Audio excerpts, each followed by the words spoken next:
தென்கிழக்கு வங்கக்கடல் அருகே உருவான குறைந்த காற்றழுத்த தாழ்வு பகுதி தமிழ்நாடு நோக்கி நகர உள்ளதால் வரும் 10ஆம் தேதி முதல் 4 நாட்களுக்கு கனமழை எச்சரிக்கை விடுக்கப்பட்டுள்ளது. குறைந்த காற்றழுத்த தாழ்வு பகுதி மேற்கு வடமேற்கு திசையில் நகர்ந்து வரும் 12ஆம் தேதி தென்மேற்கு வங்கக்கடல் பகுதியில் தமிழ்நாடு இலங்கை கடலோர பகுதிகளை நோக்கி நகரக்கூடும் என்று கணிக்கப்பட்டுள்ளது. இதன் காரணமாக வரும் 10ஆம் தேதி மயிலாடுதுறை, நாகை, திருவாரூர், தஞ்சை, புதுக்கோட்டை மற்றும் ராமநாதபுரம் மாவட்டங்கள், காரைக்கால் பகுதிகளில் ஓரிரு இடங்களில் கனமழை பெய்ய வாய்ப்புள்ளது.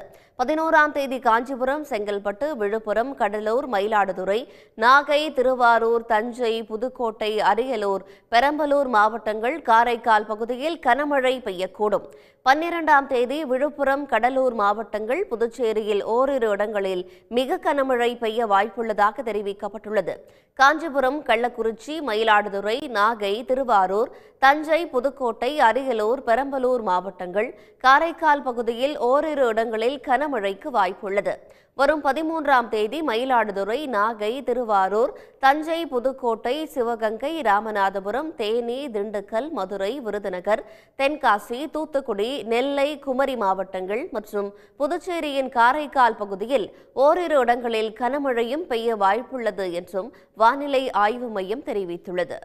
உடனுக்குடன் செய்திகளை தெரிந்து கொள்ள சன் நியூஸ் பெல் ஐகானை கிளிக் பண்ணுங்க.